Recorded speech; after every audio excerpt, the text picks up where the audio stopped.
Good evening, everybody. Welcome to the meeting. The first item of business is election of chair. Is there a nomination, please?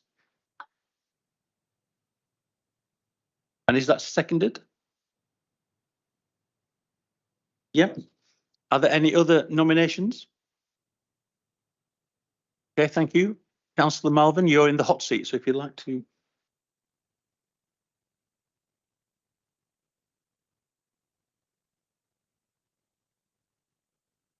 Nomination?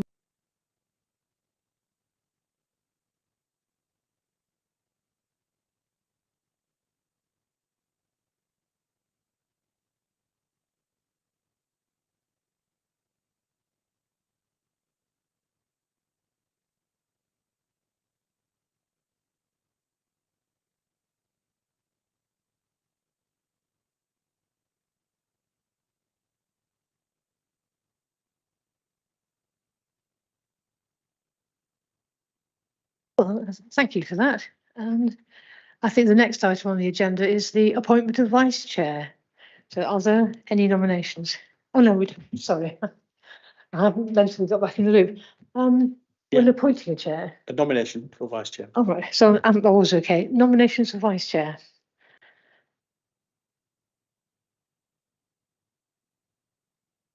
And I'll just ask for a bit of advice. Do we need to appoint tonight or can it be carried over? I think if we can appoint tonight, that would be good. It's not. I don't think it's a particularly onerous task. I don't mind appointing myself as chair if that's helpful. Chair. You could nominate Councillor Burgess. I could, well, I'm happy to do that. And excellent, jolly good. Are there any other nominations? No, so is that safe to appoint? Yep. In that case, you're appointed. Thank you. Right. So the next item then is apologies. Do we have apologies? None received, Chair. Right. Thank you. So the minutes of the last meeting then. We'd need to approve those, I feel. Well, those were here. If anybody's got any comments. Does anyone have any comments of people who were here for the last one? Or can I take it that we're... A quick show of hands to say people are happy. Oh, thank you. And a quick show of hands for those who are there. That's me. Okay. Yeah, I think that's good. I'll sign those at the end. Declaration of interests. Do I see any? No. No declarations. Nope. Questions from the public. Have we had any? So we have no questions from the public, from members or parish town councillors. Oh, thank you. So in that case, we're moving pretty swiftly then to the next item, which is the member training. So if I can. Okay, thank you, Chair. And I just thought it'd be useful at the start of the municipal year just to take a few minutes just to remind the committee of the terms of reference. So this is just what I wanted to cover. So I'm just covering these clauses from the Constitution. Just in terms of, as I go through this, it's an opportunity to sort of think ahead through the further meetings that you've got during the year in terms of items that you might want to see coming to this committee. So just very briefly then. But first thing, what does the law say about all things standard? Some of you will have seen this slide before. The point of this, though, I just wanted to show you is the law doesn't actually require the council to have a standards committee, but the council has chosen to have a standards committee. Those are the particular legal things that the council has to make sure is in place. So firstly, composition and membership of the committee. So it does say in the Constitution that there'll be 6 elected borough council members, but when annual council met in May, annual council, yes, I can see people counting, you'll see that there are 7 borough council members, and that was done for reasons of political balance in terms of the overall numbers, but that was a particular resolution that the council made. And you'll also see there that it says one of the members will be elected as chair at annual council, and obviously that has just taken place. And again, annual council back in May agreed that you would appoint your chair at the first meeting of the committee. Little b there, just to say a little bit about that. So we've currently, with Councillor Mantell's resignation that we heard about at the last meeting in the last municipal year, we've now got one vacancy for parish members. So Neil is in the process of contacting parish councils to look for interest in terms of filling that third vacancy. And I'm happy to take questions on that at the end if anyone has got a question there. So that's composition and membership. The next section is around independent persons, and an independent person can come to this committee, and in the past they have come along to these committee meetings but can't vote on any item. I think I've said to the committee previously, we're fortunate in Wokingham that we've currently got 3 independent independent persons, sorry. So, and that's a really important role for the council and for this committee in particular. Then parish and town council members. So again, I think that's pretty self-evident there, but it's important that this committee remembers that it's not just around the borough council, but you as a committee and myself as the managing officer have responsibilities for all the town and parish councils in the borough. Then probably the meatiest part here is little a to G. These are the functions that are set out in the constitution for the committee. I won't go through them all, but there's probably, I would say perhaps on D there, and perhaps around E, there's opportunities when you're thinking about sort of the forward plan for the year and things that you might want to consider. You might want to get information, for example, around officers' code of conduct, council whistleblowing policy. That's not something typically that the standards committee has looked at, certainly not in recent times. And also a little E there, the point about broader training for councillors and support for councillors in terms of the code and the operation of the code.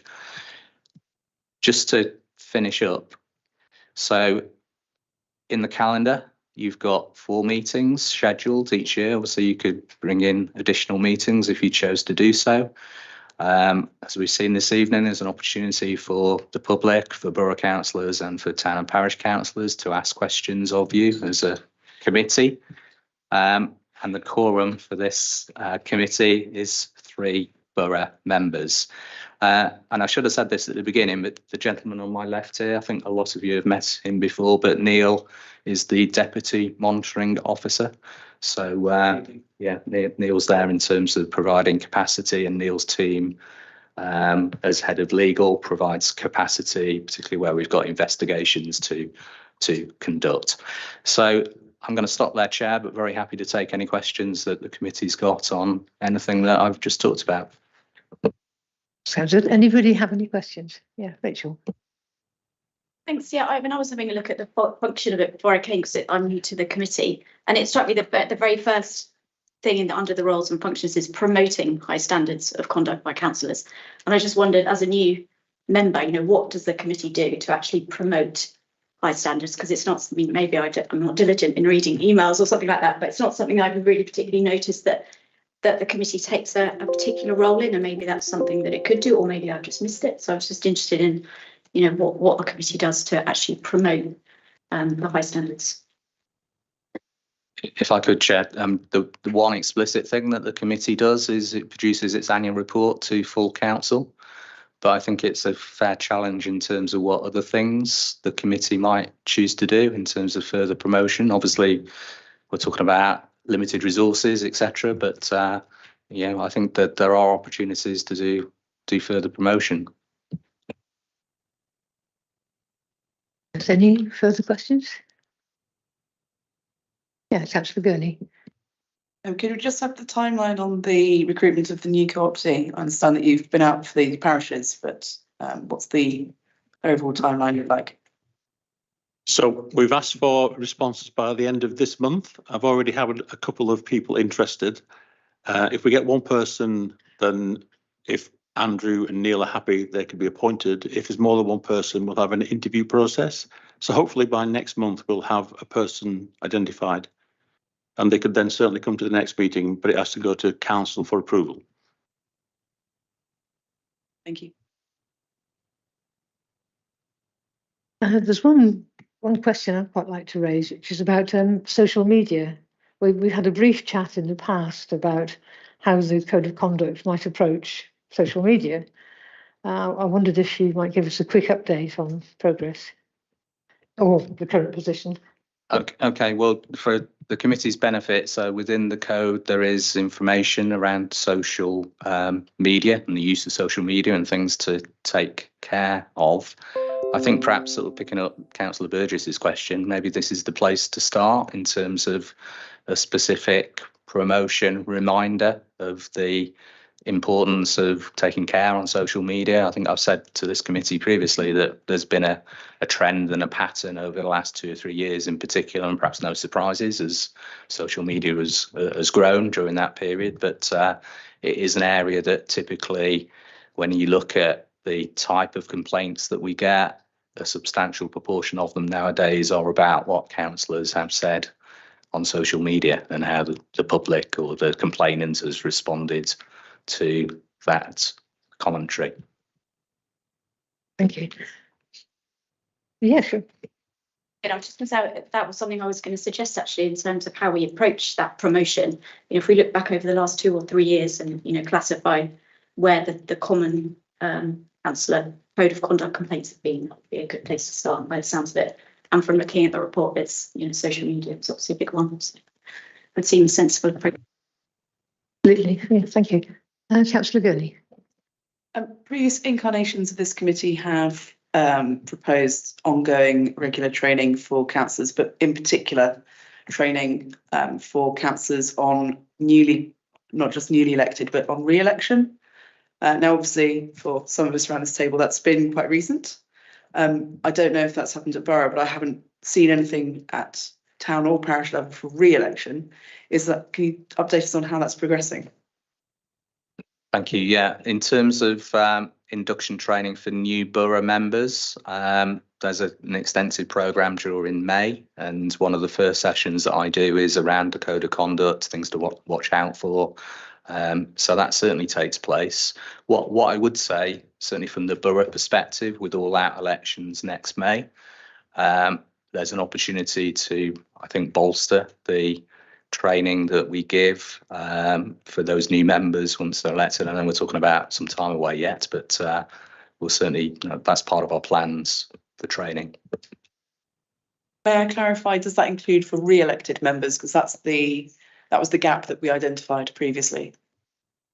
I think it hasn't always done historically. So some re-elected members have come to that training, but not all members. But I would suggest as a committee, you'd want to support training for all 54 newly elected members next year, whether they're returning councillors or not.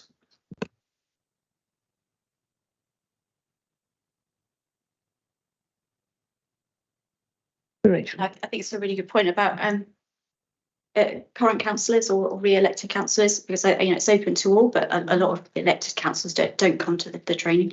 But another thought is just different types of communication. It doesn't necessarily have to be an hour-long training session. It could just be an email sort of reminding you, these are the most common complaints that we've had. Remember that you mustn't do this or that, and this is what the code of conduct says. Something a bit more snappy might get people's attention more and might be more effective. I think that's a very good point, but I think originally we were hoping to establish a baseline from which to move forward, which I think we've probably done now. So, but yeah, that is a very good way forward. I think also connected with that is asking and making sure that people sign the code of conduct, which I'm proud to say Early has done. Yeah, that sounds good, and I think that's all in hand. Yeah, thank you. Any further points or questions? No, and I think next agenda item. Okay, so again, for members who've been on this committee for some time now, you'll recognise this report. This report, update on complaints, comes to every meeting of the committee. And if I could refer you to page 9, that's where the report starts, but the meat of the report you'll find on page 12 and 13. And on 12 and 13, it sets out details of the 12 complaints that were received during 2022-23. And you'll see that there were 9 complaints against borough councillors and 3 complaints against town and parish councillors. Out of those, all 12 of those complaints have now been resolved. And out of all 12, there was just 1 complaint, which is WBC 6. Where the member was found to be in breach. And a decision notice has been published on the council website with regard to that particular complaint. And there will be a report to the borough council meeting the week after next with some brief details of the findings from that complaint. But I think that's an important context for the committee overall, that we're talking about a relatively low number of complaints through the year, a dozen, and just 1 of those actually resulting in a breach. What I did want to bring to the committee's attention, I think it's quite obvious in the report as well, that the performance in terms of dealing with complaints has not always been as good as I would have liked, and it's not met the standards consistently through the year. I think there's possibly a little bit of a pattern. For example, in the run-up to elections, where both myself and legal are very busy with election duties, as you would expect. That means that we need to sort of prioritise work at that time. But if I take the 1 complaint where we found to be a breach, not to talk in any detail about that complaint itself, but just to suggest to the committee areas that you might want to consider when you think about the process for dealing with complaints and how the pace in terms of completing those complaints could be improved. And I think with WBC 6, you'll see that there was an initial stage between the matter, which was the subject of the complaint, actually taking place, and the complaint itself being submitted. And that was a period of approximately 4 to 5 months. Now, the Constitution talks about a period of up to 6 months for a complaint to be legitimate, but obviously the longer the time elapses between the event and the complaint being submitted, the relatively more difficult it is to actually follow up and investigate that complaint. So that might be 1 area that the committee might be minded to look at in the future.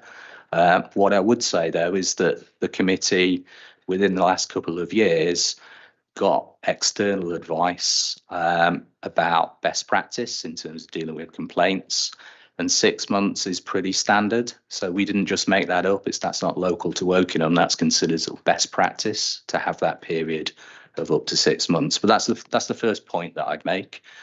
I guess the second point is around where a complaint goes to formal, full investigation. And again, for quite often good, legitimate reasons, the investigator may have difficulty in terms of contacting witnesses and availability of witnesses, etc., etc. So, that's an area possibly for the committee to consider. And then the final stage in the process, if you like, that I'd just bring to your attention is, again, the elapsed time between an investigation being completed and getting to the decision notice point. And you'll see in WBC 6 in particular that complaint was settled, it calls it informally in the Constitution, but it was settled by means of the subject member providing an apology to the complainant, which was suitable and appropriate to both myself and the chair of standards. But again, I just posed the rhetorical question as to whether there's anything that the committee might want to consider in terms of narrowing that time frame between an investigation being complete and reaching a final decision. What I would say is that there's you'll recall that Councillor Cowan brought a motion to council earlier this year asking for a comprehensive review of the constitution. That is just about to start, and there'll be an opportunity for all members to feed into that process. But I'd suggest perhaps this committee as well will want to look in particular at those parts of the constitution which are in chapter 9 that are particularly relevant to your work. So that's the opportunity, and I'd suggest that the next meeting of the committee on the 23rd of October, I can bring some proposals back on the back of a discussion that you might want to have now in terms of where you'd like to focus. I'd just like to end by giving you what for me is a bit of disappointing news, that I felt quite pleased on the 30th of June when I wrote this report, because I felt that we'd got on top of all our complaints. But unfortunately, in the last 10 days, I've received 4 complaints. So 3 of them are about one meeting. So there's a pattern there, but they will need to go through the process. And at the next meeting of the committee, you'll have further information in terms of how those complaints have been dealt with. So that's my update, Chair. Happy to take questions. That's fine, thank you. Can I throw it open then to any questions or comments? Thank you. Yeah, I also wanted to pick up WBC6, but you've actually covered quite a lot of what I was going to ask about that one, so thank you. But it is the case that this one, so I think the complaint came in August, which, as you say, is quite a long time after the alleged event happened. But then it's still, what, 10 months until the decision notice? And this, this was something about the run up to an election. So, it's in no way a trivial issue. So I have a few questions. So can you say any more about why there was such a delay in that particular case? Is it right that there's no, because I can see that in the Constitution there's a timescale at the start of the process, so you have to acknowledge in 3 days, and then there's another 15 days. But then the actual, if it goes to an investigation, is there there's no sort of set timescale for that? Is that correct? And then thirdly, I assume that the hearings stage is rare, but is that potentially something that we could say, if there is a lot of trouble and delays in the investigation stage, could there be something in there that says, well, it goes straight to hearing or something like that? So is that a possibility? So a few questions in there. Thanks. I'll try and remember those. So the one about the investigation, I think that there's a provision for the investigation having a 2-month time frame to it. So there is reference to that. What I would say again, it depends on the complexity of the case and how many people the investigator needs to see. So it's not always easy to meet that provision. In terms of the point about towards the end of the process, when the investigator has completed their report, there is then a process if the complaint can't be settled appropriately using that informal route for it to go to a hearing, which would be a panel of members of this committee. And I think what would help me as the monitoring officer is perhaps to have a more explicit provision in terms of having a relatively tight timescale to be able to settle a complaint through that informal route, and being very clear that if that timescale is not met, then the final and only alternative is to take it to a hearings panel. Sorry, could I just say the first one was about why there were so many delays in that particular case? Can you say any more about that? I think it was a combination of things. I think, as I said, the complaint itself wasn't received until at least 4 months after the event. There was a process of identifying an independent investigator, and that was an investigator outside of the council. The investigator then did, to my mind, a very comprehensive job. and gave both the subject member and the complainant the opportunity to see and comment on the draft report. So there was a process of backwards and forwards in terms of the commentary and the conclusions on that draft report. And then the final part was if negotiation is the right word, the discussion around settling the matter through that informal process. Right, Councillor Smith. It's a quick question. With the delays, is it sometimes the complainant person not being quick enough with paperwork can prolong it as well in the times? It could be that sometimes, particularly at the beginning of a process, and I'm not talking about BC6 here in particular, but sometimes there can be a process that I'll take the complainant through in terms of being clear what part of the code of conduct has been breached. Sometimes, particularly members of the public, as you might expect, that they're not familiar with your code of conduct. They need some help in terms of understanding what the nature of their complaint is relevant to the code of conduct. So that sometimes can cause a few days delay, but that's probably not a particular issue, I don't think, for the committee. Just wonder if the complainant sometimes will sit on the paperwork a bit longer than necessary. I don't know what we can do to speed that one up. Thank you. Councillor Shepherd-Debay. Was it 3 or 4 complaints about the meeting last week? It was 3 complaints. The 4th complaint is something different. Okay, thank you. I think, I mean, just to add to that, I think it's indicative though, isn't it, that sort of it's the proverbial bus. You wait a long time and a lot come all together. And again, in terms of sort of management of workloads and adherence to sort of performance standards, that obviously doesn't help when we get a glut at one period. And as I say, you know, this last period, or this last few days, has been the first time that I've received complaints since March.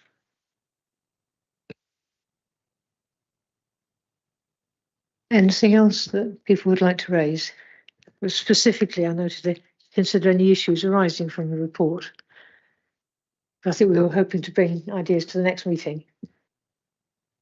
Yeah, certainly. I'll bring a report back to the next meeting around that constitutional changes that you might want or you would want to consider as part of that constitution review.